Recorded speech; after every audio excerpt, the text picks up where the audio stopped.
After 20 minutes of pedaling, Guy finds the Chinese National Space Science Center. I wonder what's happening here. On the very same day that China launches its latest manned mission.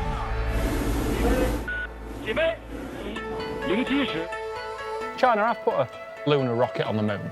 It's called U2. Y-U-T-U. U2, not U2. U2. I thought we were thinking of Bono. But there's a more unusual sight in the sky today. The sun. Day number 9.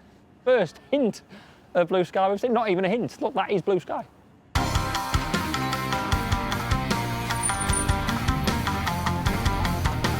He has a 3,000-year-old city at his disposal. His wheel's nearly off.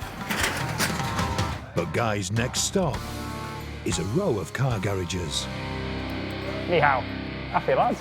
Nice oil drainer. But they do have an emissions test, that's good.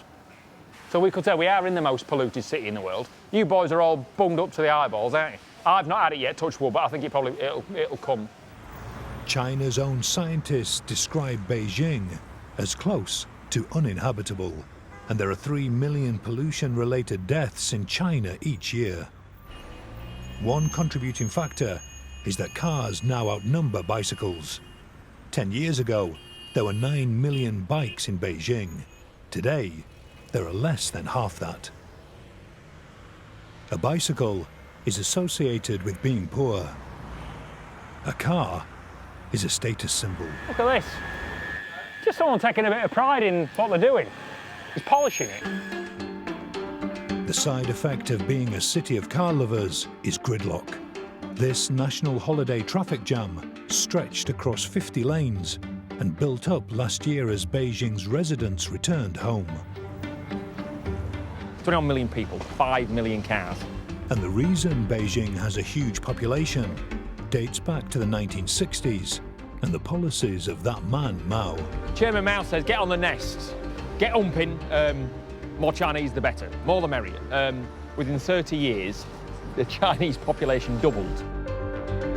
The traffic jams are the price being paid today. We're seeing a bit of it this morning. What are we on? 25 to 9. 11-hour rush hours is the norm in Beijing. Yeah, wrong way. That's all right, mate. It is a bit of a free-for-all, isn't it? All right, ni hai. Ni hai. One way the government are trying to reduce smog and congestion is by encouraging the use of public transport. This is one of more than 2,000 reverse vending machines. Sling a few bottles in this machine. It accepts recyclable plastic bottles in return for discounted travel. Yeah, no, I think it's great. 20 bottles works out to be yuan off the train fare. It's a fairly good machine. It's got, you don't want you chucking any old crap in there. It wants to make sure that it's got a barcode on it before it'll accept it. We've got to 10 bottles, and then it knows it owes you some money. So then it asks you for your phone details, and it credits your recycling account. You don't want that, ma'am.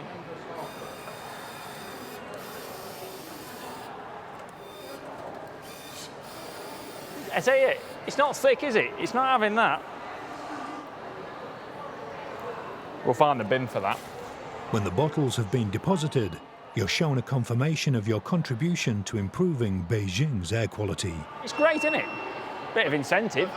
Is that us?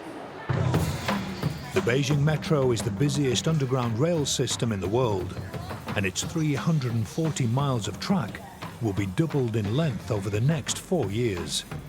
9 million people a day cram inside. No opportunity to market to the masses is missed. The tunnel walls are lined with televisions which time their video to the speed of the train, so passengers inside get an uninterrupted view of the advert. Although sometimes the firm body of a Westerner is the only distraction you need. Not a lot of fat, I think he was saying. He said he's got a bit of fat. That's all right. It'll last longer on a colder day than me.